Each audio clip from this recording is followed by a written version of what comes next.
right. Great to see you guys. Yet again, Tolemykus, thanks again for giving us some quotes here. The most devastating weapon of any war is the human capacity for destruction, by Subutai. I don't know who that person is. If you can let me know, that would be great. Yeah, and that certainly does seem to sum up the Great War, doesn't it?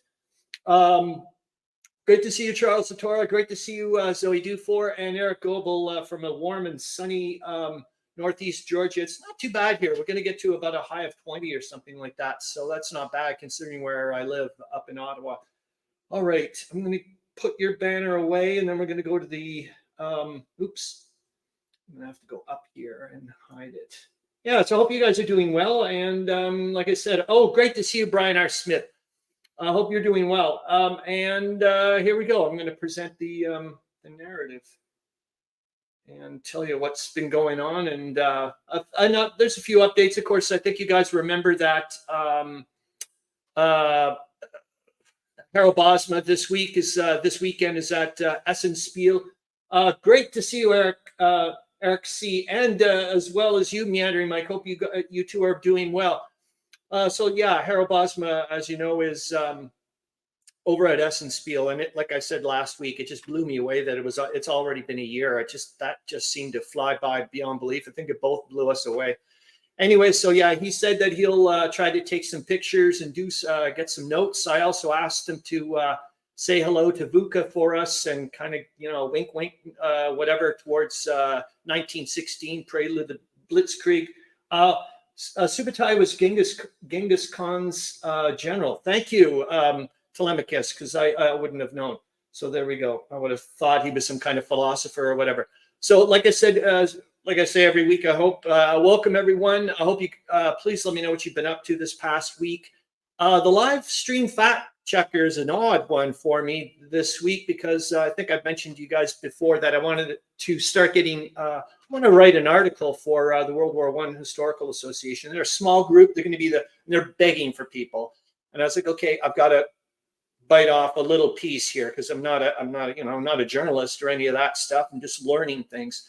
So I was like, okay, do a small article. And I was like, okay, well, maybe I'll do the Battle of Bolimov, the first use of potentially poison gas. I still want to look it up, but that was in January 1915 against the Russians. The Germans used it, didn't work very well. It was too cold. A lot of the gas just did not dissipate. It crystallized, so on and so forth. It was, I think we mentioned last week, it was kind of yet again one of those things about potentially a new technology being used too soon, like it wasn't tested out, kind of like the tank. But anyways, so I was going up to take a look at Prit Buktar's book there. That would have been for 1915. So that would have been not Clash of Empires. That would have been Germany Ascendant, I do believe. That's the second one. And anyways, I went and go look that up and Bolimov. Actually, you know what? Maybe we should do that super quick because it is part of it here. So I'm going to stop the screen temporarily and snag it up. So anyways, I'm reading this thing and I was like, okay, well, I'm going to, like I said, I'll show the picture and then well, it's a scan. So hold on. But I was like, it was causing me a bit of like head scratching because I was like, I don't think so. And well, you'll see what I mean. So I found that a bit odd. So, and as far as I know, I'm right. I mean, Buktar, whoever the editor was, I guess got something wrong. So I've got it in the black here, and it says so it says, it is likely that the first use of chemical weapons in the war, sorry, it's not the greatest scan here, but it's right kind of like in a not a good part of the book. As early as August 1914, when French guns fired shells containing a tear gas agent, probably ethyl bromoacetate, which had previously been used against rioters by the French police in 1912. The use of poison gases was banned by the 1899 Hague Declaration concerning asphyxiating gases, but the French argued, as did other European nations, that this treaty did not ban the use of an irritant agent like tear gas. Although the military effect of this bombardment was zero at the time, the Germans didn't even detect the presence of the gas. Hold on, I was going to move it up.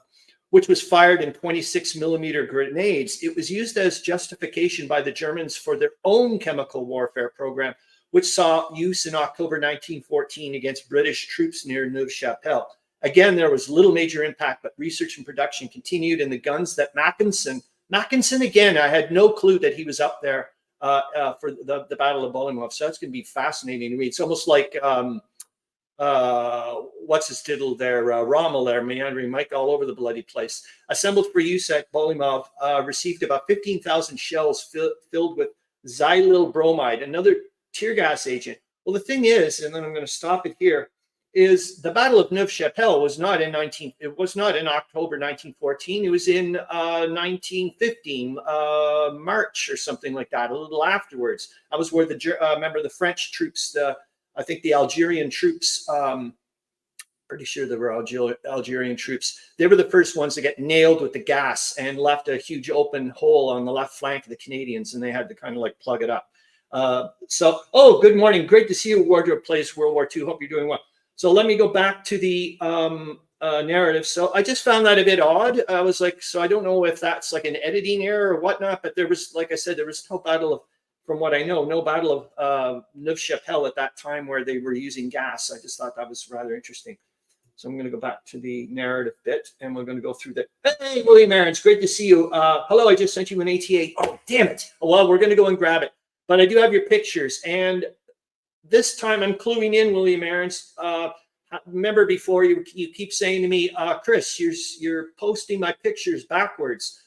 Luckily for me, the last round of pictures that you sent me, based on your facial expression and your teammates' facial expression, I figured out that Yahoo, or whatever the way my mail is getting it, is actually putting them backwards. So when I go to download them, I'm getting them backwards. So I was like, okay, this is interesting. So, update on which World War I related games people have been playing. We just found out that Charles Latora just finished playing Schutztruppe, and he loves the game. And I loved watching it. And so did obviously a lot of other people. Like I said earlier in the week, I was starting to get into fiddling around with a grid of offset squares. I'm going upstairs again later to do it. It's going to be like round 4 of my game. I'm just having an absolute blast with that flipping thing. It's nuts. But if anybody knows of a real published game that uses a grid of offset squares, I'd love to go and take a look and see what they get up to. Big Bertha, Big No, we'll do this. We'll do it super quick. Might as well as we're going down the line. That makes kind of sense. So remember, we didn't have a Big Bertha bingo last week. I didn't even know I was going to do the show, but then William Aarons came through essentially. So this today's Big Bertha bingo. Eric C says you should try a game by Clint Warren Davey, 1 hour World War I. He's looking for play testers, and I think you would have a lot to contribute if interested. I'm going to put this in the thing because maybe other people as well. Thanks for giving me a nod of thinking that I would be half decent or whatever. But there's probably he's mostly on Twitter. Okay, I'll have to go take a look, but thank you very much for letting me know about that. And I want to let other people know there. So there you go. Boink. So here's the, you guys can see, I'll just, hold on, stop the screen for a bit here.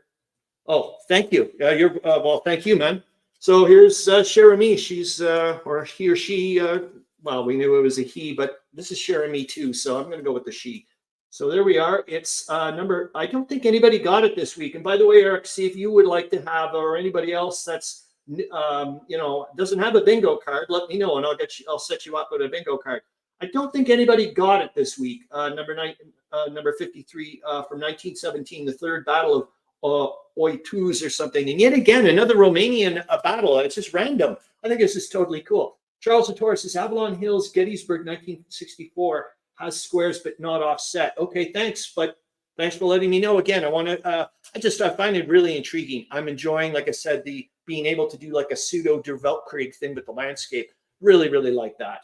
Okay, so I'm going to go to show a bit of the third battle of the Battle of Oitus or something.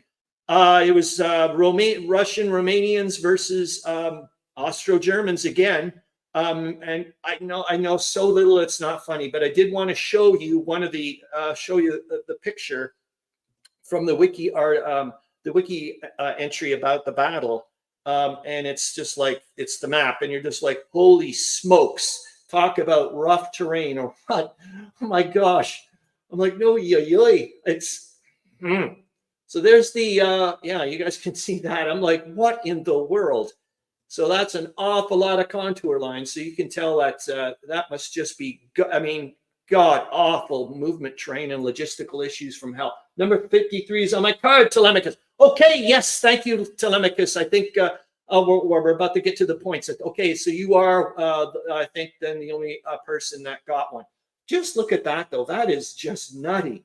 I put the link up for the wiki links, but you can just go look it up yourself later. But the Romanians essentially, they were up, I think, 4-1 odds or something like that. They did initially do half decent, but I think that battle we talked about a couple of weeks ago, the Battle of Marastri or something like that, was happening at the same time. So they couldn't reinforce their whatevers, and they had to withdraw, from what I know. Anyways, I'm going to stop sharing that screen, and I'm going to go back to the narrative. Okay, yes, Tolemykus, thanks, man. Yeah, it's now clicking into my head that you did actually have it there. Okay, so there we go. I finished that off. Who or what am I in World War I trivia? Might as well start that then. I'm going to give it. And anybody who's brand new, basically we have 6 questions. I try to go very obscure at the very beginning, so that way I try to initiate a lot of guesses from people, because you get a point every time you get a you put out a guess, whether or not you're right or wrong. Meandering Mike says some Avalanche press games use us. Really? Oh my gosh! Some titles in the Great War at Sea series. Good God! I'm like, I've got all no, not all of them, but I've got the ones I want. As far as I know, Cheaper's jumping. Thanks for letting me know, Meandering Mike. I'm going to go upstairs and take a look then, man. Brian R. Smith says, "Great." Well, there we go. You guys are like, what do they call it? You know, great minds. There we go. Brian R. Smith says, "Great War at Sea." Yutland from Avalanche Press uses offset squares. Thanks. Oh my gosh! And this may save me being able to do some other things. Like I'm going to fiddle around. So here we go with round 1 champion in Meandering Mike, and round 2 champion is Tolemykus. And I think I mentioned that I was saying that where we're going to end the round at the end of Battle of the Somme. I know we haven't done a lot of rounds for it. It's like, okay, might as well. And I can tell you this week, and you're going to start seeing it in the war summary as well, is I think it was mentioning it to Charles Latora that in some of the posts earlier in the week that the Battle of the Somme ends essentially not because of any operational we've succeeded or we've done what we've done. The weather is it just gets so ridiculous that no one can do anything anymore, essentially. So I think maybe I even had that little quote in one of the previous books, maybe not. But there we go. Brian R. Smith here, like I said, is kind of pulling away a little bit. So, and remember the winner, if I'm not saying it's going to be you, Brian R. Smith, but if you are, remember that it's a choice of either the audio book that was donated by Hissy Cat, or you can get a pound of coffee or tea from Gamers with Coffee, or you can get a year electronic subscription to War Diary. So I think that's pretty cool. So yeah, let's go to the critical path. Why not? Let's do it this way. And I haven't given you guys a clue yet. So we'll go off to the critical path video of the week. General Sorrel greets Albanian politician Esad Pasha in Salonika. Remember, he's that guy that gave the Prince of Albania, aka Meandering Mike in my world, a lot of grief in there. He carved out a little chunk of Albania later on. It's a mess, as everybody knows there. But anyways, let's go to the banners, and I'll pop into your first clue. So my first clue is the first known use of me was nearly 6,000 years ago. Who or what am I? Well, obviously it's going to be what am I? I mean, that's pretty bloody obvious. Okay, so I've done that, and I wanted to go and set up the. It's only like a minute long, and it's also, I'm hoping that this critical pass Greece thing. Tolemykus says the wheel. Tolemykus, I can't. You are incorrect, but when you hear the answer, you're gonna go, oh, or whatever. At least I am, because you're like, oh, okay. I don't want to give away too much, so I'll just shush, and I'll give you the second clue. A great example of me can be seen in Georgius Agricola's book De Re Metallica back in 1556. What am I? And like I said, I want to go and show the critical past video. It's only like a minute long. And what I wanted to use it for is kind of like a segue now. I don't know if we're going to do it much here, But yet again, Charles Latora, earlier in the week, you were mentioning comments about Greece, and oh, like every time I pop on for the headlines of the day, and I've got something about Greece, you're always like, I'm not saying always like, but you're like, what's Greece useful for? They're always like vacillating and so on and so forth. They're just like they're irritating or something. They're going to be like a drain on whatever. It's interesting. I started reading one of the articles from the online encyclopedia for the Great War, and we looked at it last week. The site, and it's fascinating. At the very end, the person is saying that essentially Greece, once they join the Entente and whatnot, and everybody gets all their ducks in a row, they're essentially what tips the balance in that area. And eventually it's like snowballs. They were able to get Bulgaria to sign an armistice, and then Austro-Hungary falls apart, and then Germany's like, well, we've got to resign as well, there. And it's kind of like in the flip side as well with Italy. Lots of times people always keep saying that, what the hell did Italy do very much? But it's like a lot of people do say that if it wasn't for Italy and whatnot happened there, I guess Vini Veneto or something, I can't remember how it's spelled or pronounced. But they were essentially, what they said was it broke the back. Once that Austro-Hungary fell apart, that was it. Oh my gosh, sorry, I'm not even looking at. Oh my gosh, have you guys got some goodies? I can tell you that much. Like Meandering Mike is what you're going to smile. It's not part of the clue, but it was part of the stuff that got me to the clue. But you are incorrect. I'm going to give you a point here. Hold on here. And Tolemykus, the chariot, you are also incorrect, but you're going to get a point. And William Aaron says projectiles, wicked one, man, because that means 6,000 years. But you are incorrect. I got to find you here, though. And Brian R. Smith says tunnel warfare. Oh, my gosh. Do I ever like that one, too? Yeah, think about it. But way back when, it's even more, a lot further than that. But, with the Assyrians and tunneling under the walls when they did their sieges and so on and so forth. Just fascinating stuff. But so far, you guys are all incorrect. And actually, there we are, Meandering Mike. It's kind of like your thingamajig. In 1820, John Birkinshaw used wrought iron to make me, and that really got the wheels rolling. What am I? And so there you go. Someone's going to get this quick, I would assume, because that's a fast one. Okay, let me pop in. I want to open up another browser tab because I don't want to get rid of my thingamajig here. Okay, so I'll pop that in here. And okay, it didn't go. Excellent. It didn't go right off the bat. Excellent. It did. I don't want you going right off the bat. Now remember, this is just I'm going to have to take a look over there. So you guys got your the banner thing. I think you're going to be able to see. I'm going to stop the screen for a second, and then I can present the screen. And I'm going to share one, and then we're going to go to that the General Sorrel video. There you go. And it's only like a minute long. I love these things. Tolemykus says war wagon. You're incorrect, but oh boy, you guys are getting awfully whatever. We got 3 more to go. So here's your next clue. The first big use of me in a major conflict was in the American Civil War. Who or what am I? Sorry, what am I? And anyways, now I'm going to start the video. I don't think I can. You don't need to get rid of me. I don't think for this one.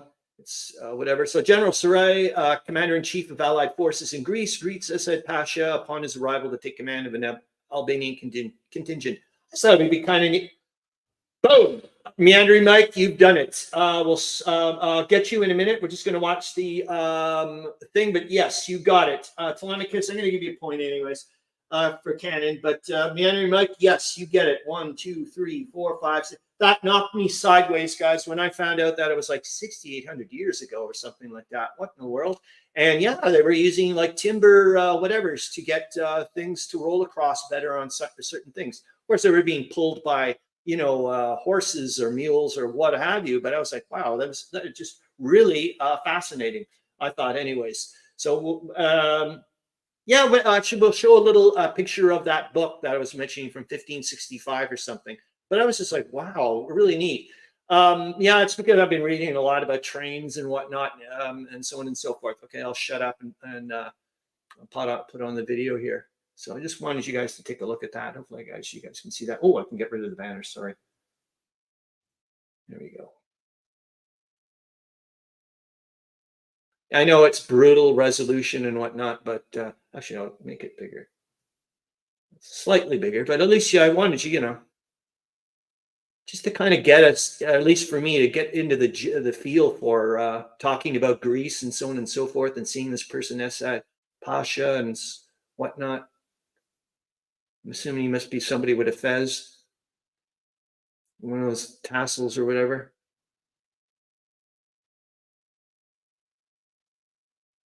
I guess that's the Greek cavalry.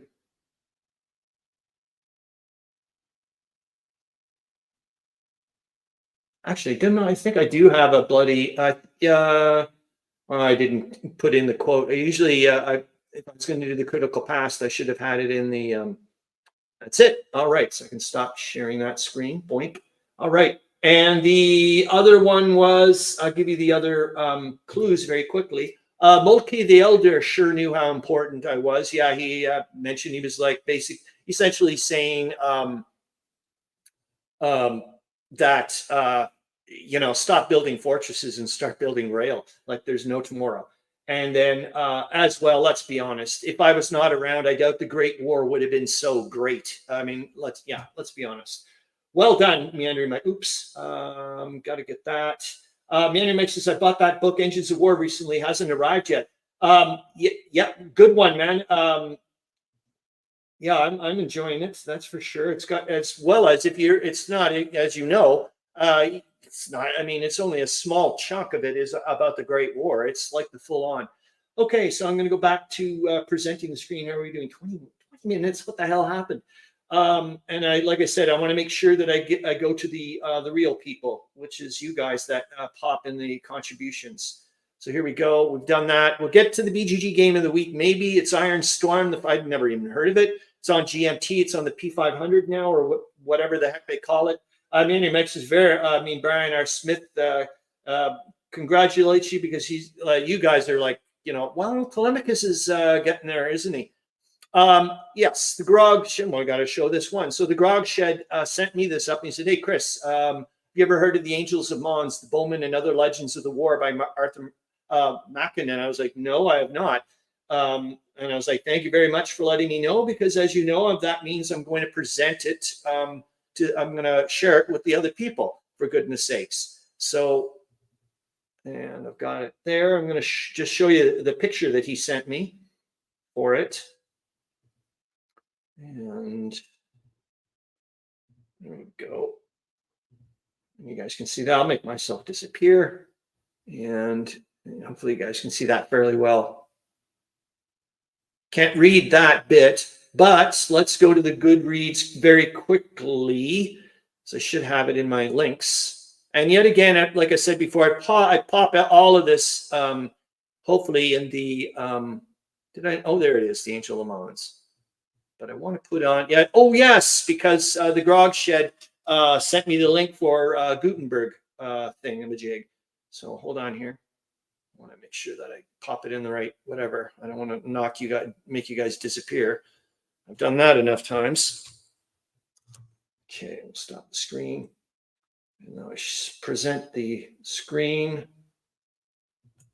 Oh. There's the Angel of Mons. I've got, like I said, I've got the link here. Look at all the different versions you can get the book for. So that's awesome. Anyways, if you want to read it electronically, there you go. It's free. I'm gonna stop sharing the screen temporarily because I got to go back to the bloody. I got to remember. I can't wait to. Well, actually, I'm just going to say on a side note that on the 11th of October is my last day at work, and then I'm not returning until the 4th of November. So I've got a good chunk of time away, which I'm obviously, I'm going to try to, do better with all this stuff. Dad versus Son contacted me earlier in the week he said, "Hey, Chris, I think you'd be interested in seeing this Lego World War One, the Battle of Liège." I've watched a number of these ones. I hadn't seen this one yet. It's only 5 minutes long. Holy smokes, do these guys ever do a good job? And if you want to see Big Bertha in action, Lego style, I would definitely go to this one. Hold on here. Let's just I know I don't want to get into copyright infringement issues, but I want to also sucker you in or entice you to going to seeing a little bit, because when those big BERTHA things pop in, holy Moses. And then I'm going to stop the screen and then I'm going to share it. There, you guys can see that. I'm going to make it giant sized. And I want to get to where, yeah, here we go. Here's the big BERTHA.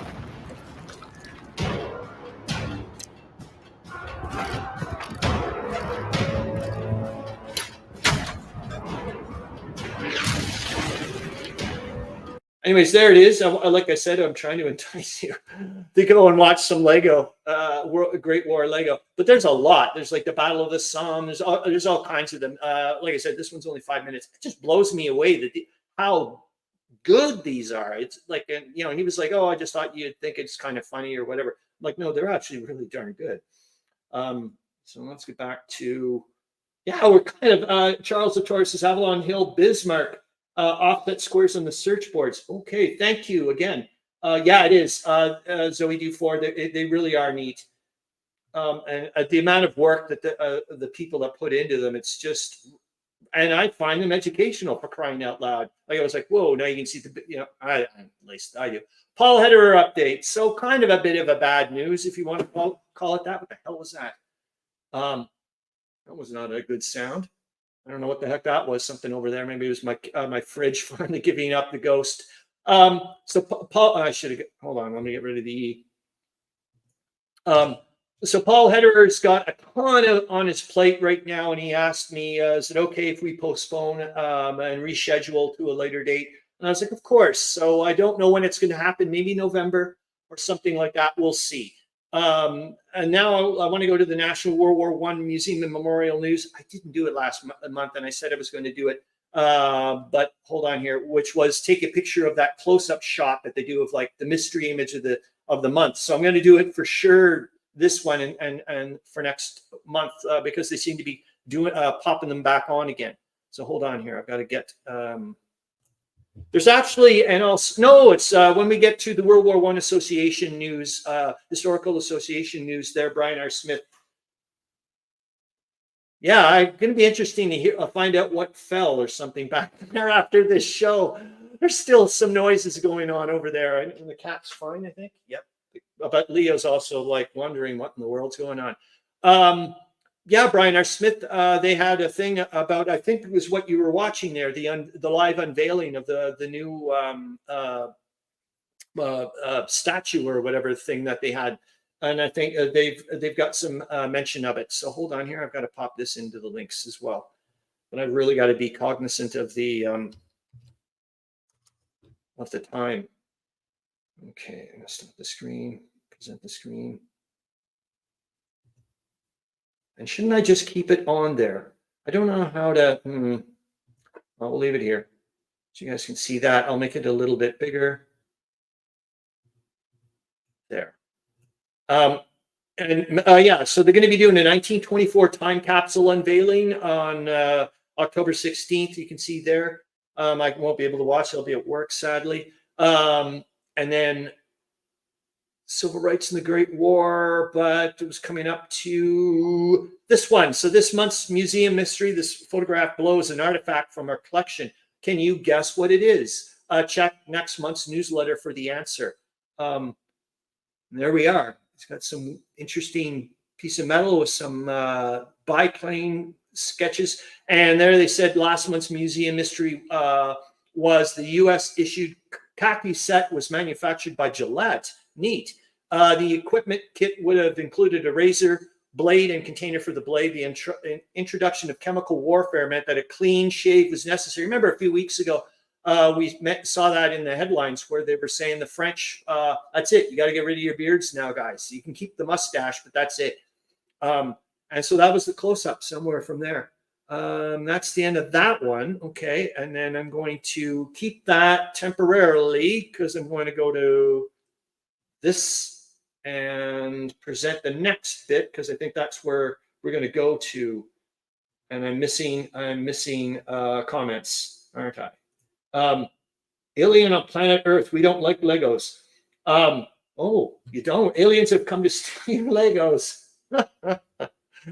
All right. So here we, yeah, you guys can see that. So, but this is an email, so I can't do it any other way. And hold on, I'm gonna pop it up a bit. Oh my God, it's only 90%. There. All right. So you guys can see that pretty darn good. So yeah, this is going to be a talk they're going to have next Saturday afternoon. I've been looking forward to this one for a few months now. Nurses, war correspondents, and telephone operators, women in World War I. And it's going to be, yeah, it's going to be a nice small thing. Like I said, this is what I want to get into eventually, is being able to do a talk there. There's that thing Brian R. Smith, I think, was got to see live on YouTube. And I think that's really about it I wanted to show for this. Yeah, that was it. Okay, so we'll stop sharing that. And then I'm going to go back to the narrative. And then we're going to start getting into your stuff, William Aarons. And I hope to good. And if we don't get to your ATA, it's not, we'll do it next week or what have you. War History Online here. I'm going to have to get back to my links. I just wanted to show you very quickly. Is that the War History Online? Yep, I'm going to show it to you. Hold on here. I just need to get to the links. Where are you? I can't for the life of me know why I was found this week, but I did. Hold on. There we go. And I was looking up something, probably the something about the attack of the Battle of Bolimov, maybe. I'm unsure, but I was like, oh boy, this is a nice site, and I'd like to show it to you guys. It's War History Online, and obviously it's not just about the Great War, but yep, obviously I was looking for the Battle of Bolimov, because here we are with the 1915 Winter Offensive. So, yep, I just wanted to primarily just let you know that this website exists. And obviously, it's not just about the Great War. So there you go. And Alien on Planet Earth, I hope you're doing well, by the way. I don't know if I mentioned that to you. And I hope you enjoy our planet. And I showed you that. I thought, where are you? I thought I had, oh, there you are. And then Wargaming, miscellany, I guess is how you would pronounce it. I'm not really sure, but I'm going to pop that in here. And this, I think it was because I was looking for, oh yes, I went off into Wonderland looking for offsets. I was looking at different, I was reading Bob Corddry's portable war game book. And I'll make this a little bit bigger so you guys can see that as well. I thought, maybe I'd pop this in here. It's just, like it says, random thoughts of an ancient wargamer featuring rules, battle reports, and all sorts of miscellaneous wargaming. So I've got that in the sources and links if you want to go take a look at, for yourself kind of thing. So there we go. Let's go back to the stop screen, present the screen, go back to the freaking narrative. I've got so much crazy nonsense on here. It's not funny though. Let's go here. All right. What else did I want to? Oh yeah, that's blew me away. Let's do that again. So we're going back to another bloody link. Is the Historical Wargaming. They sent off a newsletter this week, and I went on anyways because there was a sale going on, and I had no idea, guys, that there was this much. So hold on here, I got to pop it in the thingamajig again. 33 minutes. Okay, Chris, get back towards William Aarons' pictures and so on and so forth. All right, so here we are at Historical Board Gaming. Member Meandering Mike made a special video about it for a signal boost thing for the Jude's Hospital or whatever, doing a matching donation thing. Majig Meandering Mike can explain it a lot better than I can. Anyways, I went off to get, because they sell 1:72 scale, like hat from the hat manufacturer and so on and so forth. But I had no clue that there was this many Great War 1:72 plastic miniatures out there. Knocked my socks off. Like even they've got a Rebels thing here. I don't know who the hell these guys are. Maybe it'll tell us. Yep, officially called. Well, you guys can't see that. It's so mind-bogglingly small. You probably still can't see it. The Bosmachi movement, officially called the Turkestan Liberation Organization, was a group which undertook a protracted uprising against Russian imperial and Soviet rule. I was like, wow, just I had no idea that there was this many, and there's the irregular troops. They've got some, they've popped in a few things like obviously the ancients, Arab warriors, and so on and so forth. Charles Latora says Legos are cool unless you step on one. Yep. That is for sure.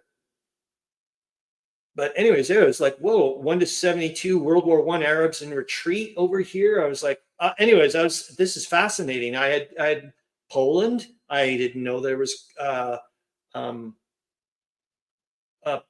Polish 1 to 72 Great War figures. I was like, wow, this is fantastic. And I used to go to Plastic Soldier review, and I just never saw them. All right, so I'm going to stop the screen. I'm going to go back to my Arab just to take a look. That doesn't mean I'm going to pop it back on because I want to get into taking a look at some. Yes. Oh, actually, the next thing is this is fantastic. The next thing is the book scans. So that would be William Aarons and so on and so forth. Awesome. So it's actually working out properly. So I'm going to get to here. I'm going to pop you away, and then I'm going to make sure that I get into William Aarons' stuff. Excellent. And yet again, I'm not sure about these ones, like the first little bits, William Aarons, about your pictures. But yet again, thanks again for providing material for us. It's a wonderful thing. So there you go. Hopefully you guys can see that nicely. Zeppelin bombers, 1915. Zeppelins made useful reconnaissance platforms, especially at sea. Yeah, we did this one. About 90% of the bombs missed. So this one we had seen from last week. That's why remember I made that little comment. I was like, maybe you should almost try to not hit your target, and you may actually get a 90% chance of hitting it. And there we saw that beautiful back bit of the Zeppelin again. That is just a wonderful shot. Just a wonderful shot. But I don't think we saw the Gotha bombers last week. So and look at them. Look at the size of that thing. German Gotha bombers carried out several raids against targets in Britain during World War I, despite limitations of the aircraft. Slow and very susceptible to damage, Gothas had a tendency to break their own undercarriage on landing. Holy moly. Special runways were laid to prevent this. Several models of Gotha appeared, and although they improved, it was not a good aircraft. Kind of like maybe you were saying, Charles Latora, when you looked up the Zeppelin Raider, you were saying that they were saying it actually wasn't, or I don't even know if it flew. They were saying it wasn't very good. Several models of Gotha appeared, and although they improved, it was not a good aircraft. A Mark V Gotha could carry 330 kilograms or 727 pounds of bombs. My goodness, all the way to London if it did not get lost or break down on the way. In May 1917, 23 Gothas set out, and just 2 reached the target area. More were lost to operational accidents than to enemy action. My, oh my.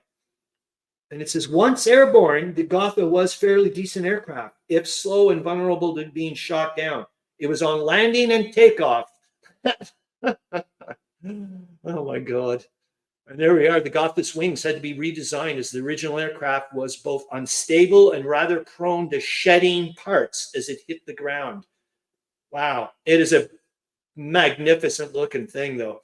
Early Gotha models carried their fuel close to the engines. Enemy action or a rough landing could thus result in fuel leaking onto the engine, and several aircraft were lost in this manner. More than 75% of the losses of these aircraft occurred during landing. Yep, sounds like my fridge is maybe really going to fall apart there. Just made another interesting noise. Manny Mike says, Poland gained independence November 11th, 1918. Wow, that is, what a date. Cheapers, jumping. And remember, was it this week that Austria-Hungary and Germany announced the independent kingdom of Poland this week?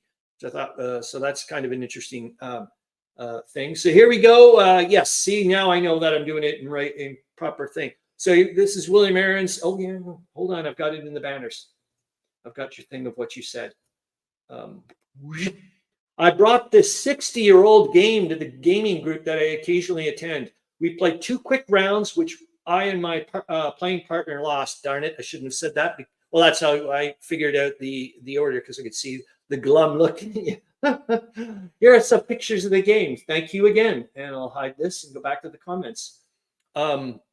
It's just neat to see, because it's got, well, Zoe Duforce played with me, my the Doppeldecker game. It's got, you'll see, I don't know if you're watching Zoe Duforce, you're just listening, but you'll see it's like, hey, wait a minute. What's going on here? This looks a heck of a lot like whatever, but oh boy, this looks like a really cool game, man. Even if you just use the backdrop for it, you know what I mean, just to have it there, it'd be there. Oh, cool, Zoe Dufour. Yeah, I don't know, like you said, doesn't this kind of remind you of Doppeldecker? And there we are. There's a couple of your there's your opponents, and I think more shots of your opponents, and it looks like they're enjoying themselves. Especially the guy on the right, he's got a nice smile on his face. So, and we already know who's going to lose and who's going to win. Maybe he looks like he's thinking.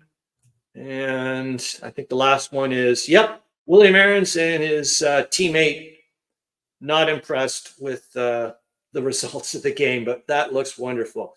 Thanks again, William Aarons. I'm going to stop the screen temporarily so I can take a look at what in the world I was supposed to keep on talking about here. We're going to show you, I'm going to show you a couple of book scans quotes, because it is part of that. So hold on here. I want to get back to the pictures. Get rid of this guy. And then I'll go back up to open. And it's the, oh yes, you can see the book in the, remember, I think I've mentioned that. I saw the interview there on a knife edge, Holger Afflerbach. And it just popped in the mail yesterday. Charles Latour says, I had a copy of Dogfight. I'm going to pop your banner on here. I had a copy of Dogfight when I was a kid. I don't know what happened to it, but I've since bought a used copy for myself. It's missing a couple of discs, but it's got all the planes and propellers. Oh, awesome. Well, I guess that's the more important part, let's be honest. So I'm going to go to the present screen here. So I just wanted to show you the back of the book.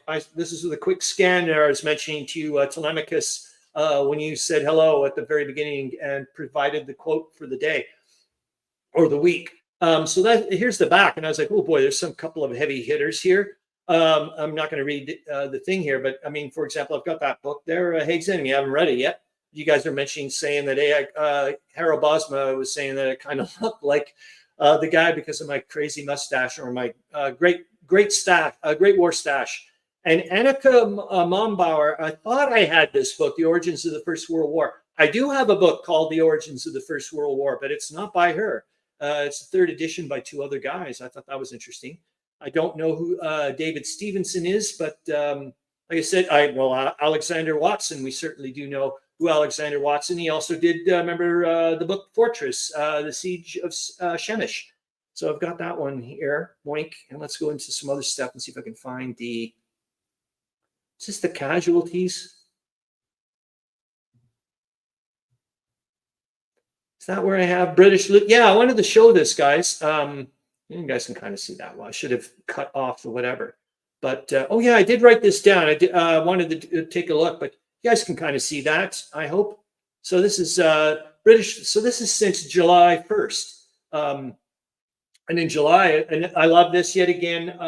Meandering Mike had mentioned it to me as well, and Charles Latora, and it's an ongoing thing I'm doing, which is every time I find any mention of prisoners taken and they differentiate between officers and non-officers, I write it down and record the front. It's going to be in, and eventually we should have such an enormous data set that I think we could be able to start figuring out where would be the better place to go, or start trying to figure out why is there certain high numbers at certain times of the year, and so on and so forth. Was it just mass surrender because they gave up, or so on and so forth?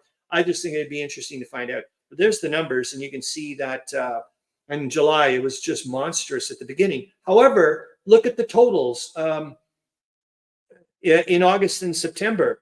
It's pretty brutal. Yeah, maybe not as many officers anymore compared to at the very beginning. That was the thing that got me, was that in July you can see the percentage of officers to non-officers is dramatic compared to August and September. At least I think so. And then did the Prick Boutard, did that, and did that one. I thought I had something. Oh, yes, I do have the outline history. So this is that one of the two books that I picked up at the Book Bazaar, that extremely expensive used bookstore on Bank Street. And it was, when the hell did I pop this thing in? I think it says here, yeah, a little bit, I should have done a little thing here. For us, the Serbian question stands out from the Eastern battlefield as a straight issue of national right. But it was nonetheless an economic motive which directed German ambitions to the Near East. The political aspirations of the Slavs were in fatal conflict with the economic ambitions of the Germans. This book right now is getting into the colonial aspect, the imperial aspect of people wanting to be an empire, and how that caused issues, I guess. France hopes this war to complete her nationality by the recovery of Alsace, but she is also defending her acquisition of Morocco, and the immense issues that center in Turkey, China, and Africa are all of them governed by economic motive. And then there's a second bit here. Yeah, just here at the very end, I'm going to be interested to see what he writes this about. Remember, this is in 1915, this guy's writing. And it's here in a fresh chapter. I've added a postscript on peace and change, which develops the constructive proposals of the first edition. The chaos of our international relations is more desperate than it seemed a year ago. The evil is too gross for timid remedies. The lesson from this war is that the only alternative to an endless struggle for a balance of power is the uniting of Europe in a federal league, which is kind of akin to, I guess, what Wilson wanted to do, and so on and so forth. I have, with much diffidence, attempted to sketch an outline of such a league. Okay, so we've done that one, and now I want to get to the week. I doubt we're going to get to your ATA, William Aarons, but like I said, I'm certainly going to. It's not going to go away, for goodness sakes. And this is from that. No, this is the one about all the peace stuff, all the stuff that was brewing before the war kicked in. Yes. That the other one is that history of a different change of history. That's right. When in the world did I pop this in here? It was something about. Oh, here we go. It was also, this guy's talking about, he goes, yes, I know everybody thinks that the Great War was the first total war, but he was like, in some ways, yes, but also you've got to look at it from, like, for example, Frederick the Great. He was like, and there's some kind of great quote someone made about, people in North America getting killed, and people in Africa, and so on and so forth, all over the place. This knocked me sideways. I don't know if you guys know about, you agree with this, but the guy says in some 3,457 years of recorded history, there have been more than 3,230 years of war and only 227 years of peace. So therefore, the Great War is not an aberration. I thought, whoa, interesting way of putting it. Okay, so I've got that. Do I have the week? Yep. So we'll stop that. Now we're going to go to the week because we're into 12 minutes, and I want to make sure that we do that, and then we can go back and see what the heck I was, other stuff that I have just in case. And I did do an after hours, so we're going to have at noon. I'll pop on the after hours for sure. It's only 37 minutes this week. There was a lot of stuff that wasn't a lot of entries, whatever, and then there were some monsters as well. Okay, so here we go. The week that was September 29th to October 5th, 1916. September 29th, southwest of La Sable, on the road to Bapaume, British take a farm. Portuguese occupy Bay of Menace in German East Africa. Herr von Kuhlmann, German minister at The Hague, appointed ambassador to Turkey. Yes, and he's not going. And the reason why he has been appointed German minister to Turkey, he doesn't get there to November, is because the previous ambassador to Turkey was very, very public and critical of what the Turks were doing to the Armenians, so the Turks basically said, like I said, Pasha said, to the Kaiser and whatnot, can you get rid of this guy, man? Because he's like, pissing us off. And that's exactly what happened. They got rid of him. Greek provisional government announced by Mr. Venizelos and Admiral Kondoriotis. That's another thing I'm reading up about right now. I didn't bring it up. I think it's way down in the narrative. We'll go and take a look at it. But that's something I am looking into at the moment about the Greek thing and this provisional government in Crete. British crossed the Struma River at Orliac and captured the left bank. Towards Florina, the Serbs capture. Oh, darn it. I heard Indy Nidell say it today, and he said it perfectly, and I was able to say it afterwards, and I guarantee I won't be able to say it. Mount Kaimaklan or something like that. It's almost the way Meandering Mike was saying. You can say, I'm not going to be able to say it now, so I'll just stop. Teushtiklan or whatever.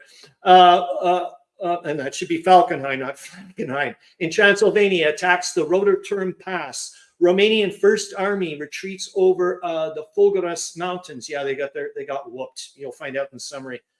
Great battle in Galicia near the Zlata Lipa in Brezazny commences, and it's some really brutal fighting going on there right now. Russians advance in the Brody region. Thittval Ridge, except for part of the Schwaben Redoubt, is occupied by the Allies. Allies continue advance south of Ukor Labe. I'm just going to make sure I'm not missing. Tenochtitlan, thank you. Meandering Mike. And I know when I was a kid, well, I still do, nowhere near what I am now, but oh my God, I was an Aztec lover back in the day. It was just nuts. October 1st, British attack on online Ukor Lasar on the Albert Bapon Road with all objectives taken on a front of 3,000 yards. Ukor is occupied by the Allies. Zeppelin raid on the British East Coast with one reported killed and one injured, yet L-31 is brought down at Potter's Bar. In the region of Brody, Russians advance after severe fighting. And it, like I said, it is monstrously brutal. Wait to get to the summary. It's like, holy F. Italians take trenches in Transylvanus Valley in the Trentino. Serbs progress northeast of Kaimaklan. I'm just not able to do it, man. And occupy important Bulgar positions. British capture 3 villages on the Struma front. October 2nd. Further migration of Greek officers to Venizelos' provisional government in Crete. In that region, Bulgars retire north in direction of Monastir. Bulgars evacuate Mount Starkov Grob. And I looked at it a few times, and that's what it says. Bulgar counterattack on Struma repulsed by British. Romanians rally south of Rotorturm Pass in southern Transylvania. And like I said, it's neat that the chronology book spells Romanian that way. And when we go to this summary, it's ROU. I really find that interesting. Along the southern front, Romanians cross the Danube at Rahovo, threatening Mackinson's rear. In Dobruja, Romanians repulse Mackinson. On the Zlata Lipa, furious fighting continues. Russians take 1,000 prisoners, but the front remains unchanged. Germans regain footing in Ukor. October 3rd, Romanian Second Army takes offensive near Fogoras and Rotorturm Pass. Northern Army, the 4th, 12 miles southeast of Maros Basarheli, continues to advance. That's the Romanian ones. West of Lutsk, Russians take Vladimir Volinsky objective, gaining some enemy positions. General Bulgarian retreat on the whole line Nija Planina to Krushgarad in Florina. After considerable fighting, British take Yannikwi on the left bank of the Struma. Greek cabinet of Mr. Kalogeropoulos resigns. HMS this just like, what in the world, man? HMS Franconia. So it's like a Frenchy sound name. And I'm like, you're a freaking British ship. A British transport and the French troop ship. Thank God it's not like the Britannia or something. Troop ship Gallia torpedoed in the Mediterranean with several hundred reported drowned. Allied forces reached Canal, which is 10 miles from Monastir. East of Monastir, the Serbians cross the Cherna. So they're enveloping, man. British make progress along the Struma towards Ceres. Italian success in the Travagnola Valley and the and it is that way, I do believe, in the Avisio region in the Trentino, because it's not the other one there, the Asico or whatever. Romanian Second Army retreating with Fulgaras evacuated. Romanian progress, however, in Dobruja. Romanian troops that crossed the Danube at Rohovo are withdrawn. Battle west of Lutsk still in progress, with the enemy obstinately holding positions on the Zolota Lipa. Germans are driven out of Ukor. French carry the German line between Morval and Saint-Pierre-Vasse Wood, October 5th. British advance northeast of Ukor. French make continued progress east of Morval. After 3 days fighting, Romanian Northern Army achieves success in the Paragid region. Austrians retire west of the Paragid region. In Dobruja, Romanian offensive continues. The Lutsk battle is in progress. That's the place you don't want to be in right now. Italian success in the San Pellegrino Valley in the Trentino. Germany and Austria, and there it is. Germany and Austria announce an independent Kingdom of Poland. I can switch over to the narrative very quickly because that's we're 5 minutes left. I'm going to show you very quickly. So I've not watched episode 44, Germany at War, not so quiet on the Western Front, but I'm going to be doing it super quick. Was World War I pointless? I think I mentioned this one last week. It's been out for a couple of weeks on YouTube by the Great War. War goals of every nation. I certainly do want to get into that. We went into that bit. This thing keeps popping up in some of the articles in the Globe. Helgoland are talking about its strategic importance for Germany. It's up, I guess, in the Baltic. I've got to go and look it up. You guys would know, who are into the naval stuff and whatnot, or know more about the Great War than I do. I've also been looking up into POWs and whatnot, and that was for partially due to the fact of my narrative with Zoya Popova and the field nurse and whatnot, and she's caring for a captured Austro-Hungarian soldier. And there's this thing called barbed wire fever. I guess it's amazing to read about the amount of stuff that went on with at POW camps later on, like. Some places where it's like, wow, they had schools, you could get accredited, like you could have a trade when you left the POW. Like, I'm not saying it was a great place to be. I'm not saying that, but it was like, holy moly, there was a lot of stuff going on to try to, I guess, get rid of boredom and so on and so forth. Really good stuff to read. Also, this week I found out, like during read one of the articles in the war. Remember, there's a bazillion articles I don't pop in the headlines. I'm only popping in 4 every day, so I'm like screening tons of stuff, but I read stuff on my own. And one of the articles was about a bunch of new words that are entering common speech, like people are starting to use blighty, or they're starting to use straight instead of instead of saying, like, you know, let's the old days, let's say, and they mentioned like Wellington's, one of his favorite words was like, you know, this person ejaculated whatever, like, you know, expressed himself or whatever. Now people are using, instead of that word, they're using strafed and whatnot. I thought that was interesting. Also that, well, there's Greece and then Noe Marie Viana, that's the November crisis or whatever.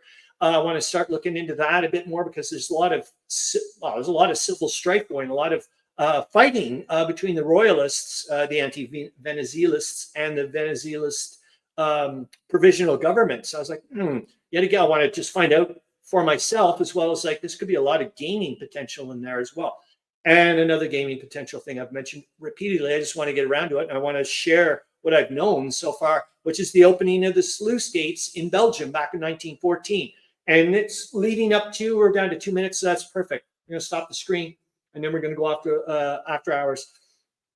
Helgoland, thank you, Mary. I'm going to pop on your thingamajig so we can see. Helgoland is a pair of islands off the German coast, northwest of the Elbe. Thank you, because in the articles that I've been reading, well, one of them, the person said that if it wasn't for the Germans having Helgoland, they probably wouldn't be able to do what they could do, like with radio communications and whatnot, be able to have a lot of the Zeppelin raids go towards the East Coast. And that's why they went towards the East Coast and so on and so forth. And I was like, I just want to learn more about that place. So thank you very much for that. Yeah, Charles Latora, when you were mentioning way back when about Belgium, you want to learn more about, find out more about Belgium, or did Belgium really do anything, that type of thing? And it's like, yet again, when I'm starting to find out, it was integral that they put up a fierce resistance against the Germans at the opening part of the Mort Schlieffen plan, because it did slow them down, and it allowed the French, who were, as you know, focused in the Battle of the Frontiers. They had all their armies in the wrong spot. And it was like, you know, and it was going on at the same time. Like they went that way and the Germans went the other way. And it was like, oops. So that gave them time to redirect a lot of their forces over. And I guess I don't know when the BEF started popping up, but that type of stuff, and opening the sluice gates and flooding a huge chunk of their farmland and everything was able to stop the Germans in their tracks in certain areas. And the stubborn resistance that they did put up, you know, in Liège and whatnot, even though it did fall and so on and so forth, it did help, you know. So it wasn't like, well, when they say brave little Belgium, they certainly do mean it, don't they? Okay, so I don't have to show you this anymore. William Anderson, I just sent you another ATA. Oh, I'm going to pop it on before I go to the after hours, because we're at 12:01. I just sent you another ATA. They are interesting. If a little behind your timeline, the first one concerns sea and air events. The second one is about Greece. Freaking awesome, man. That you got stuff on Greece. No, who cares if it's a little bit, whatever, behind our timeline. Whatever, I do that. I jump around like a lunatic anyways. So I'm going to, hold on. I got to go and grab the link for the, the after hours. And like I said, I put, oh, darn it, I wanted the, well, it doesn't matter. I've got it in the sources and links, that picture of that interesting rail cart or whatever back in 1565. Okay, so I'm about to, well, here, I have to pop it in there, and I'm eventually going to disappear, where I'm going to turn into just a text commenter. Okay, hold on here. Just going to make sure that it's, yeah. All right, and good. So anyways, that's it. Like I said, I'm going to put on the after hours. Thank you very much, everyone that's showed up. Great to see you. Hope you guys have a great weekend and a great week, and I hope you get some gaming in there as well, for goodness sakes. Like I mentioned, next Friday is my last day at work for quite some time, until the 4th of November. I'm probably going to take, I think, a proper break. So I'm during some of that, one of those Saturdays, I'm certainly not going to be doing a live stream. I want to like really focus on. I just want to break from everything, for goodness sakes, and go do something like just get off the electronic grid and the whole 9 yards. Eric Goebel, thank you very much. It's wonderful to see you. I hope you, like I said, I hope you have a great time.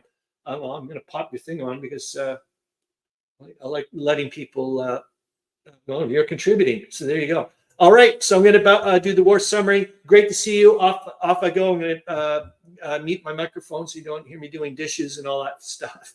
All right, see you later. And typing. All right, see you. And I'm just about to present.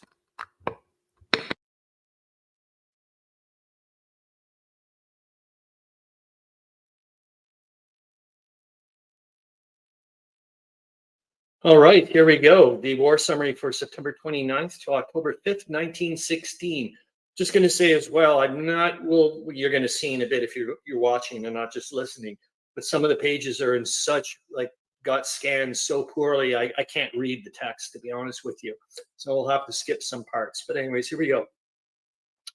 General Haig reported late last night that the Schwaben redoubt on the hill crest 500 yards north of Thiepval was attacked during the day by the British troops. Most of it is now in their possession. During the day in this area, nearly 600 prisoners were taken. The redoubt overlooks the valley of the Ancre, and when the British guns are mounted on the ridge occupied by it, they will command a wide sweep of the valley of the Ancre. In the Courcelette sector and to the east ground, to the east, ground has been won near Oucourt-l'Abbé. The best news from the Western battlefront yesterday was contained in a statement by General Haig that the British losses during the fighting of the last few days have been small, not only relatively to the importance of the gains made, but absolutely. The total casualties were not more than twice the number of Germans taken prisoner, as 5,000 prisoners were taken on Monday and Tuesday, The British losses on these 2 days, during which Combles, Thiepval, Morval, Les Boeufs, and Guiducourt were captured, could not have exceeded 10,000, and whom perhaps 2,500 were killed. In Combles alone, 1,500 German dead were found, and on the other British front, the enemy must have lost over twice as many in both killed and wounded, while on the defensive as the British lost in the attack. These figures are most significant. It was anticipated that in the driving back of the Germans on the West Front, the Allies would have much heavier losses than the enemy acting strictly on the defensive. The overwhelming superiority now possessed by the Allies in gunpowder, and especially in big guns adapted to the use of high explosives, has brought to confusion the prediction of the prophets. It is the defense, subject to ceaseless shelling, that suffers most heavily. This knowledge will encourage General Foch and General Haig to continue their offensive and bring into use every gun at their command until the Germans are driven out into the open. From Berlin, an American correspondent at the front with the Germans sends a cable which shows that the enemy still pins his faith to the mathematics of the situation. The correspondent puts the British losses during the 12 weeks since July 1st at 350,000 and the French at 150,000. The total gains made have been 150 square kilometers.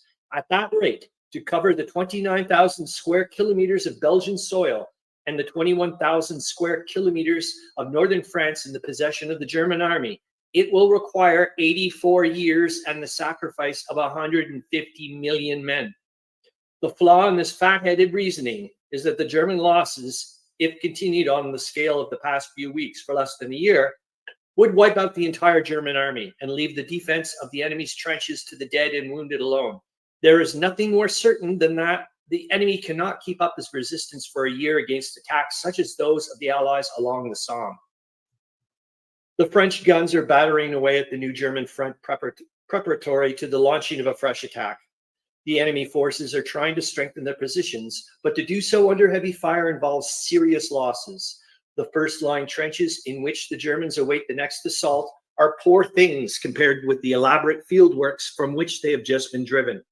The French and British commanders will assuredly follow up their great successes as speedily as possible and give the beaten enemy no time to get underground. Greece is about to declare war on the Bulgars, but it is possible that King Constantine delayed too long the day of decision. News from all parts of Greece points to a continuation of the revolutionary movement. Mytilene will join. Crete has already decided to do so, and the fleet by which alone the islanders could be overawed is strongly on the side of Venizelos. The revolutionary forces are heading towards eastern Macedonia. At Salonika yesterday, 2,000 men were enrolled. In a very short time, Venizelos will have a large body of men under his command in Macedonia. It is doubtful whether these men will consent to becoming part of the military forces of King Constantine, whom they do not trust.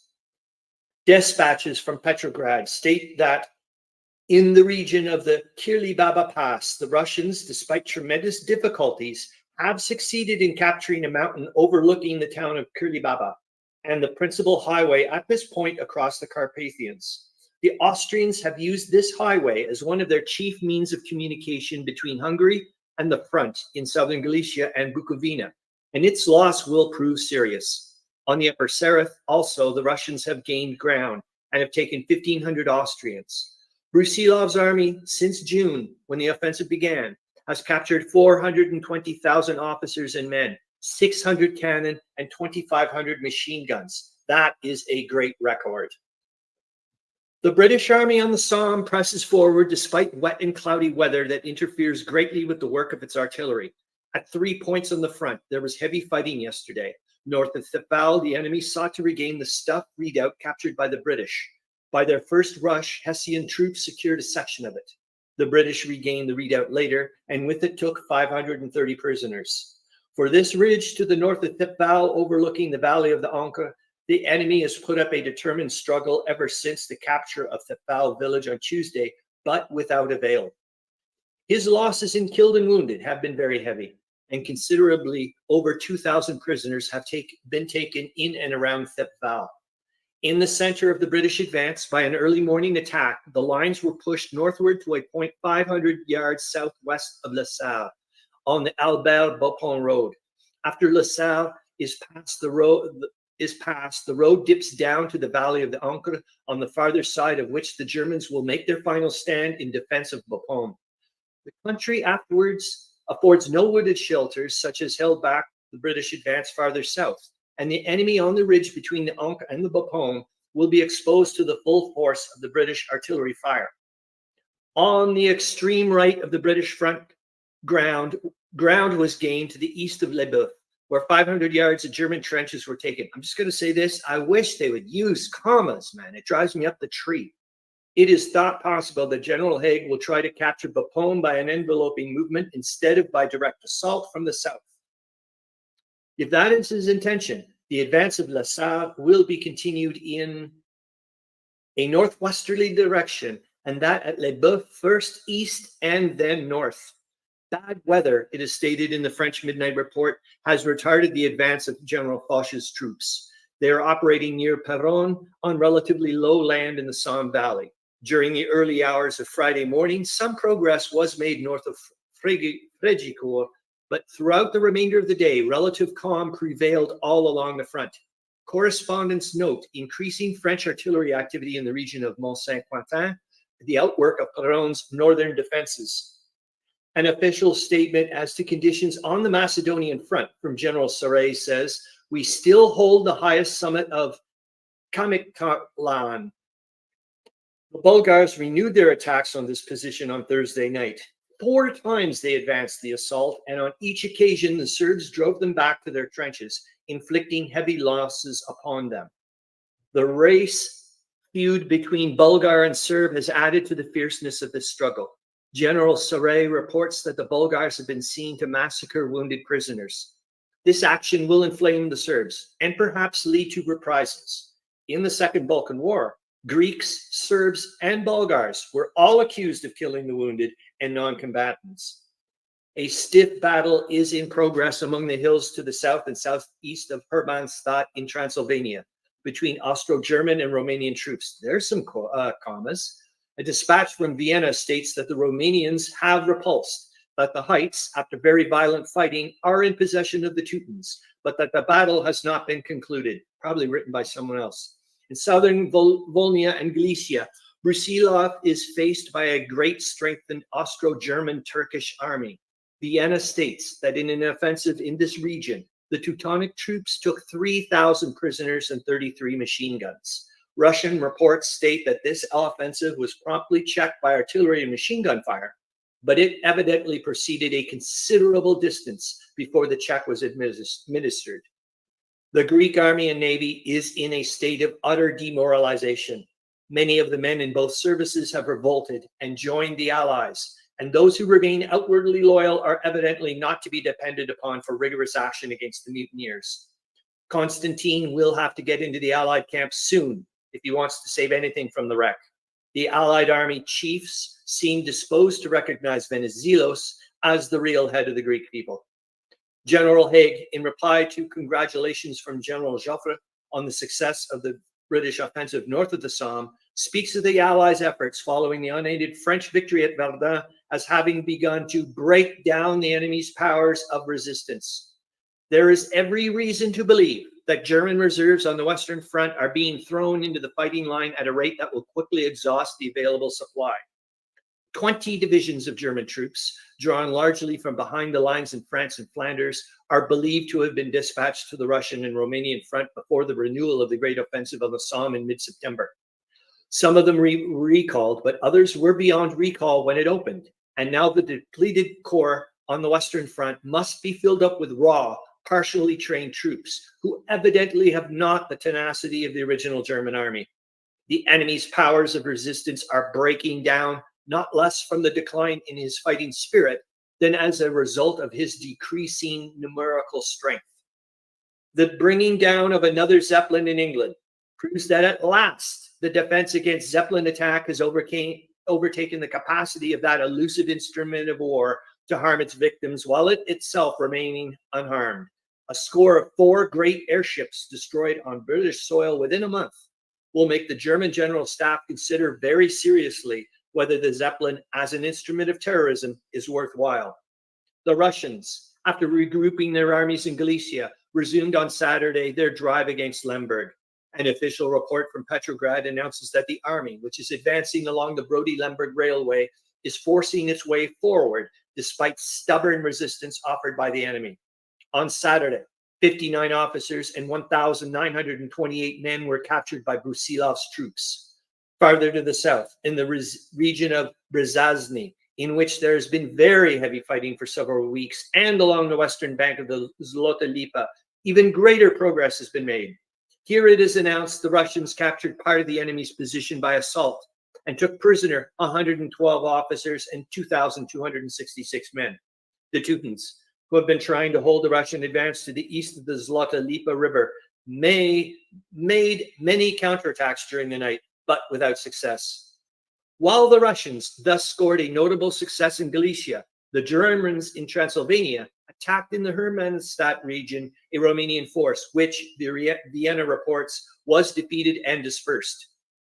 General von Falkenhayn, who was in command of the enemy in this region, by a wide encircling movement, used a column of Bavarian troops to block the road through Rotherham Pass, thus cutting off the line of retreat of the Romanians operating south of Hermannstadt. This force was then attacked, and despite resistance of the most sanguinary character, was defeated. The remnants of the Romanians fled to the Forgaras Mountains, where it is asserted prisoners are still being taken. More than 3,000 Romanians have already been captured. Coming to the rescue of their hard-pressed comrades, the Romanian force in the Forgaras region attacked. Vienna admits that they compelled the Austrians to retire on one section of the front and adds that they were not able to make great headway. A dispatch from Bucharest admits the withdrawal of the Romanian army from the Hermannstadt district, stating that they retreated southward after fighting their way through the enemy forces during a 3-day battle.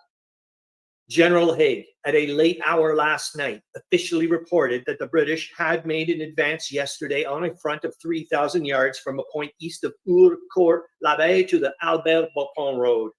The gains include the village of Eaucourt-l'Abbé, the possession of which exposes Le Save to an enveloping movement from east and west.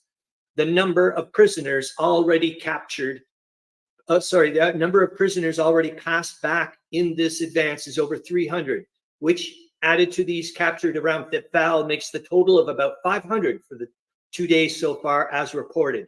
The new armored cars, the tanks, did valuable work in clearing the enemy trenches. The report announces that 24 German field guns, 3 field howitzers, and 3 heavy howitzers have been captured by the Ancre and the Somme since September 18th, and that in the same region, 588 officers and 26,147 German soldiers have been made prisoners since July 1st by the British troops. Not sure if this is the one that gets really, really, really bad. We'll find out in a minute. Here we are. On Saturday and Sunday, operations in the Thiepval region were continued, and the British so increased their gains at the Schwaben redoubt that only a small portion of that, I'm going to be reading a bit oddly here, of that tremendously strong work now remains in the hands of the enemy. It is noted in the afternoon British official report that a captured German army order dated September 21st speaks of the position of Les Boeufs as the last protection of the artillery, which must be in no circumstances be lost. This position was taken by the British a few days later. The French Midnight Report tells of the capture of some section of trenches north of Rancourt and south of Morval. This would seem to indicate that the work of the expending the gains of the Allies to the east is being taken up by the French, while the British troops press northward towards Bapaume. Yeah, it's going to get really rough here. For the first time since the renewal of the offensive on the Somme, there has been a good deal of activity in the region south of Ypres. The British report states that 16 successful raids were carried out during Saturday night and Sunday morning between Ypres and Neuve-Chapelle, in which a number of prisoners were taken and much loss was inflicted on the Germans. These exploratory raids were frequent before the beginning of the Somme campaign, and many point to an offensive by the British on the Lille sector, which many military writers believe will be launched before the coming of winter. General Maurice, one of the greatest of British war authorities, or I guess General Morris, whose official position gives weight to any statement he makes, says the British offensive has not yet reached its maximum, while the enemy already shows signs of stress. There has been very serious fighting at various points in Macedonia. The British troops on the left bank of the Struma, after heavy artillery preparations, took possession of a portion of the Bulgarian lines to the west of the town of Ceres. An official statement says that after stubborn fighting, these something or other and 6 counterattacks were successfully broken up during yesterday. The British official report speaks of, I guess, 100 prisoners or something as having been already passed back, but the French official statement referring to the same action says the British troops made brilliant assaults on 2 fortified villages on the Ceres Road, and several hundred prisoners were taken in the action. On the extreme right, and thank God this is the last one of the worst scans, on the extreme right of the Allies' Macedonian front, the Serbs again attacked the positions of the Bulgars, I guess, in the Kaymaklan district to the east of the Cerna Valley, in which Monastir is situated. The report of General Sorrel says of this action, the bravery of our allies was such that they completely overcame the resistance of their adversaries, who were compelled to abandon their position, leaving many dead on the field. The Serbs captured a Bulgarian battery. The command of these heights remains ultimately the command of the valley of the Cerna, of Monastir, and of a way north into Serbian Macedonia. A fierce struggle has been in progress in this region for over a week. It would be something that the Serbs have finally emerged victorious. Maybe it would seem, I guess. And then we're going to go to the next one. No, I didn't do it yet. Hold on. There we go. Operations of a great scale are anticipated on the Eastern Front during the next month. The German General Staff has gone seriously to work to make good its threat that Romania, if she intervened, would suffer the fate of Serbia. Mackensen in the Dobruja was given the task of driving the Romanians northward over the Danube or to the east to the swampy region near the mouth of that river. Falkenhayn was placed in command of an army which it was hoped would destroy the Romanian columns invading Transylvania and pushing southward, invade Romania through the passes of the Transylvanian Alps. To secure troops for these movements, many Turks were added to the Bulgar and German armies on the Danube, and other large bodies of Turks were sent into Galicia to replace the Germans and Austrians withdrawn from the Russian front for service in Transylvania. Both Mackensen and Falkenhayn had initial successes of importance. In the Danubian region, Romania lost more than 20,000 men and prisoners alone at Tukay. Then followed the great struggle between Mackensen and the reinforced Russo-Romanian army, in which he was finally defeated and forced to withdraw again towards the Bulgarian frontier. Now it is announced from Berlin that in this sphere of operations, the Romanians have gained a footing on the southern bank of the Danube south of Bucharest. A Romanian dispatch states that the river was crossed between Ruștuc and Turtucai, the latter place being the point at which the Danube ceases to be the boundary between Bulgaria and Romania and flows entirely through Romanian territory. Not only are the Romanians now on Bulgarian soil in the rear of von Mackensen's army between him and the Ruștuc-Varna railway, but they have attacked along the entire Dobruja front and driven back Mackensen's center and right flank, which rests on the Black Sea. It is reasonably certain that no vital blow at Romania can come from the southern bank of the Danube. There, Bulgaria, and not Romania, is in peril.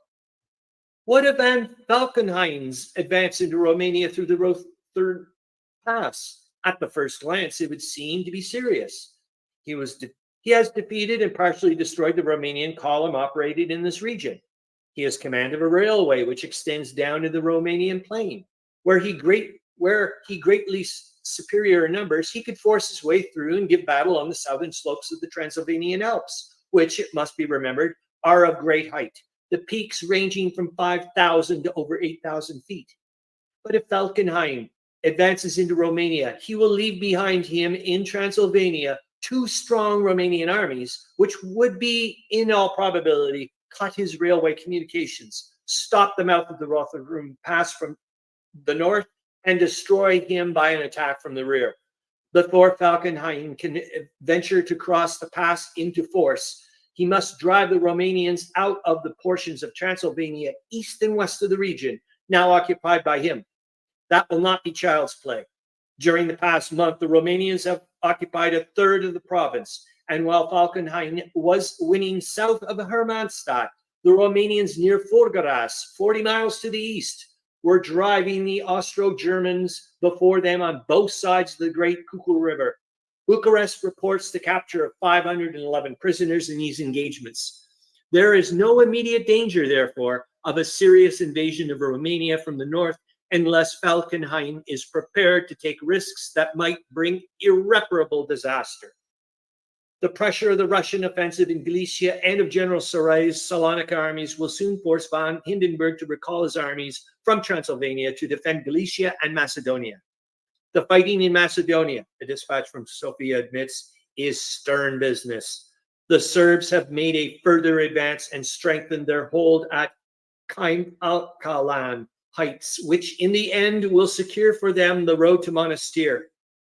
The British on the Struma are over the river to stay, for it is officially announced that all ground taken has been consolidated. The Bulgars lost heavily in a series of counterattacks on Sunday nights and have now retired so far that they are out of touch with the British. In Galicia and Volhynia, Brusilov's armies take their full share of the general offensive for the Allies. They have a harder task than in the early summer, for Germany has reinforced the failing Austrian strength with many thousands of her own troops and of Turks trained by German drill sergeants. In the region of the Zolota Lipa, northeast of Halis, very stubborn fighting is in progress, and in addition to the number of prisoners already reported by the Russians, 1,600 Turks, Germans, and Austrians were captured on Sunday. In the Brody region, Berlin officially reports that the Austro-Germans made a counterattack on Sunday upon the Russian army, advancing from Brody towards Lemberg along the railway. They captured a position taken by the Russians on Saturday and took 2,300 prisoners. The Russian bag here on Saturday totaled 1,983, so that the Teutons have little the better of it on balance. It is admitted by Berlin that in Volhynia, the Russian artillery fire in the region west of Lutsk has increased in intensity. This probably presages a fresh assault by the Slavs. From these statements, as to conditions on the Eastern Front, it will be noted that everywhere except in the Rothenthurm Pass, the Allies are attacking and the Teutons are on the defensive. The last Austrian reserves are now in action. They are used up, as they soon will be in the fierce fighting now in progress. Brusilov's opportunity will have come. He has 1.5 million well-trained young soldiers to draw upon when his ranks need filling. There are probably not many reserves altogether in Germany, Austria, and Turkey. Bulgaria has none at all. The German resistance north of the Somme stiffens. Fresh troops have been thrown into the fight to make good the enemy's prodigious losses. Among the enemies on this part of the front, the Marines have appeared, who during the past 2 years have been manning the guns on the Belgian coast. General Haig's report last night stated that during severe fighting yesterday at Ucourt-l'Abbé, the enemy succeeded in gaining a footing in the buildings. The British improved their position southwest of Guidecourt and east of Courcelette. The bad weather hindered the operations of the French as well as of the British. They made some progress east of Beauchevesne, in the course of which 40 prisoners and 6 machine guns were captured and 50 enemy dead left on the ground. King Constantine is still wobbling. In his case, it is far more than 15 miles from Wibbleton to Wobbleton. Oh, my Lord Lifton. The inspiration of fighting, once again on their own soil, has carried the Serbs to victory in the region of Monastir. An official report from General Sorrel says that following the Serb victory in the neighborhood of Kaimakkalan, the Bulgars abandoned their positions at Starkovgrad and on the river Bruod and appeared ready to retreat to the north. The Serbs have occupied Sobek and the French Pitorak and Urbani. Under these conditions, there's little prospect of the Bulgars being able to hold the valley of the Cerna. The Serbs, from which their posts of vantage on the Moglina range, of which Kaimak Kalan is one of the most conspicuous features, can menace the Bulgarian lines drawn across the Cerna Valley to the south of Monastir. The risk from a simultaneous frontal attack on the part of the French moving north from Florina and the Serbs advancing from the Moglina is probably regarded as too great to be incurred. The evacuation of Monastir is not likely to be long delayed. On the Struma front, the British have captured another village, Genokoi, on the road to Ceres. Their immediate purpose seems to be to push the Bulgars back to the east and north of the Eastern Macedonian Railway, which runs from Salonika north to Doiran, thence generally easterly to Demir Hisar, Ceres, Dorama, and Dedigac, the Bulgar port on the Aegean.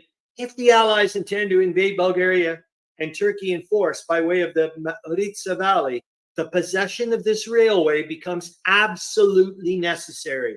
The British army in Macedonia and driving forward towards Ceres and Demir Hisar is making preparations for the big push in the Balkans.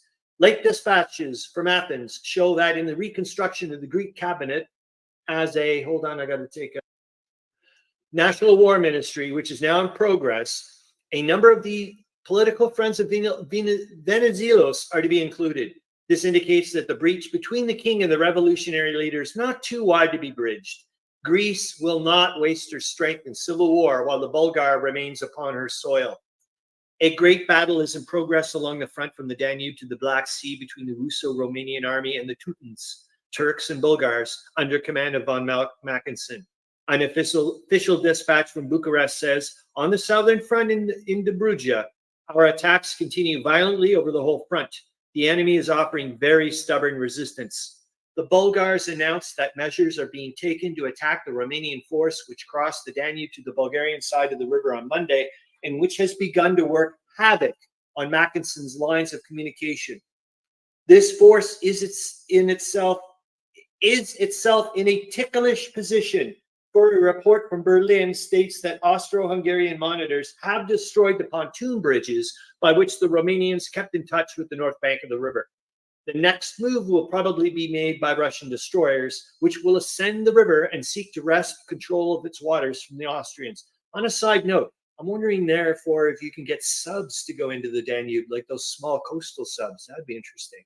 The struggle in the Danubian region is intimately related to the campaign in Transylvania. Mackensen's object is to keep the Romanians so busy defending their own territory that they will be forced to withdraw their armies from Hungarian soil. Of that, there is as yet no sign. Near Fogaras, to the east of the scene of last week's serious defeat, the Romanians have forced the Austro-Germans to withdraw before what Berlin speaks of as superior forces. Still farther north, the Romanians have captured in the Gurkil and Harghita mountains 33 officers and 300 men. Even during their retreat last Friday in the valley of the Alt, Romanian soldiers captured 300 men and 5 machine guns. They are now counterattacking in the Red Tower Pass and in the mountain regions between the Alt and the Sigasvar. The Germans are making another violent attempt to sweep the enemy out of the Vulcan Pass, and a severe struggle is now in progress near Petrozny, in which they are using asphyxiating gas. Russian and German reports agree in describing the battle now in progress west of Lutsk in Volhynia as one of the most fiercely contested of the Eastern campaign. The Russians are attacking. A Berlin official report tells how the Tsar's troops were sent forward against the Teuton trenches in large numbers regardless of losses. One Russian corps stormed 12 times without success, and 2 corps, these numbers just knock my socks off. 2 corps of the Imperial Guard returned to the attack 17 times. What the hell? The Russians penetrated the German trenches, it is stated, temporarily at some points, and it is asserted, killed the wounded who had been left behind. Berlin also asserts that the Slav losses were most exceptionally heavy and that no progress was made by the assailants. In the Brody sector, Petrograd reports that the capture of 1,000 more prisoners, making over 5,000 during the past 3 days. The midnight French official report tells of the taking of an important German trench north of Rancourt, together with 120 prisoners. Berlin states that the French, who succeeded in penetrating the German first line of defense in Saint-Pierre-Vaast-Wood, were afterwards driven out. General Haig's report is brief. A steady fall of rain has greatly interfered with the operations of the British Army, but progress around Ucourt-l'Abbé has been satisfactory. The sober words of Sir William Robertson, British Chief of Staff, should steady those who, in the success of the Somme offensive, see the beginning of the end and predict that the end will not be long delayed. Sir William, in calling for the release from industrial occupation of every man who can be spared and who is eligible for military service, said, "We must be under no delusion as to the end or probable duration of this great struggle. We must be prepared to continue for a time which cannot at present be estimated. In fact, we must prepare for the worst while we hope for the best." These words of warning against relaxation of effort are addressed to the people of the United Kingdom. It is necessary that they shall be heeded in Canada also, for among us are many who believe that a final and complete victory can be attained with little further effort. The news from Macedonia is good. General Sorrel reports that in the valley of the Cerna, the French, Serbian, and Russian forces are continuing victoriously their advance. Following up their victory on the crests of Kajmakalan, the Serbs descended the western slopes of the Moglina range, took the village of Pizoderi in the loop of the Cerna, and advanced upon the mountains that lie between the Kajmakalan range and Monastir.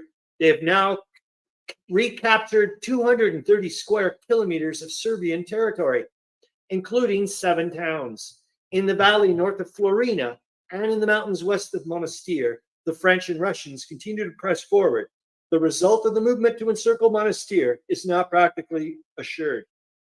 At the other end of Macedonia, of the long Macedonian front, the British, who crossed the Struma and took Ginokoi, have been subjected to 3 serious counterattacks by the Bulgars. They were all repulsed, with very heavy losses to the enemy. The Bulgars seem to be poorly provided with artillery to answer the British fire.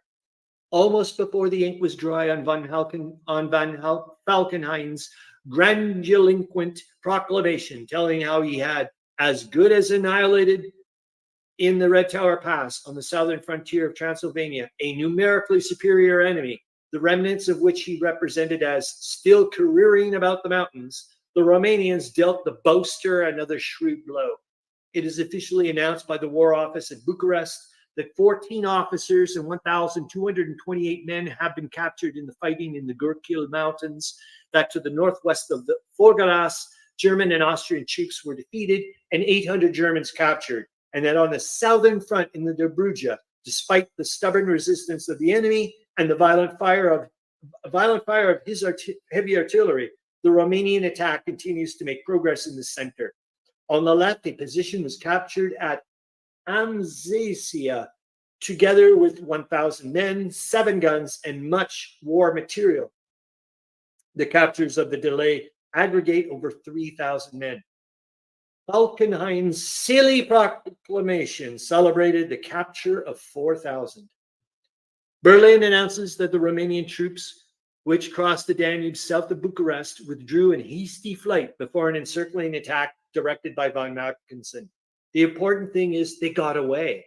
Bucharest announces that the withdrawal of Romanian troops from Petrozani, the coal mining center, to the north of the Vulcan Pass in western Transylvania before violent attacks. The coal mines were wrecked by the Romanians prior to their evacuation and will not be of use to the Teutons until new machinery is brought up to unwater them. Altogether, Romania is keeping 2 of Germany's best generals and a lot of her troops very busy. The fighting west of Lutsk and near Brezazny on the Zlatolipa between the Slavs and Teutons has reached a degree of intensity that has seldom been exceeded since the war began. Official reports from Berlin state that not a foot of ground was lost by the Teutons on the Volhynian front, and the Russian dead in front of their lines numbered thousands. Brusilov's men seem to have had better success on the Zlota Lipa. Petrograd dispatches announced that they have captured the heights east of Brezazny, held stubbornly by the Austro-Germans during a 3-day battle. Their artillery now dominates the town and the Teuton camps.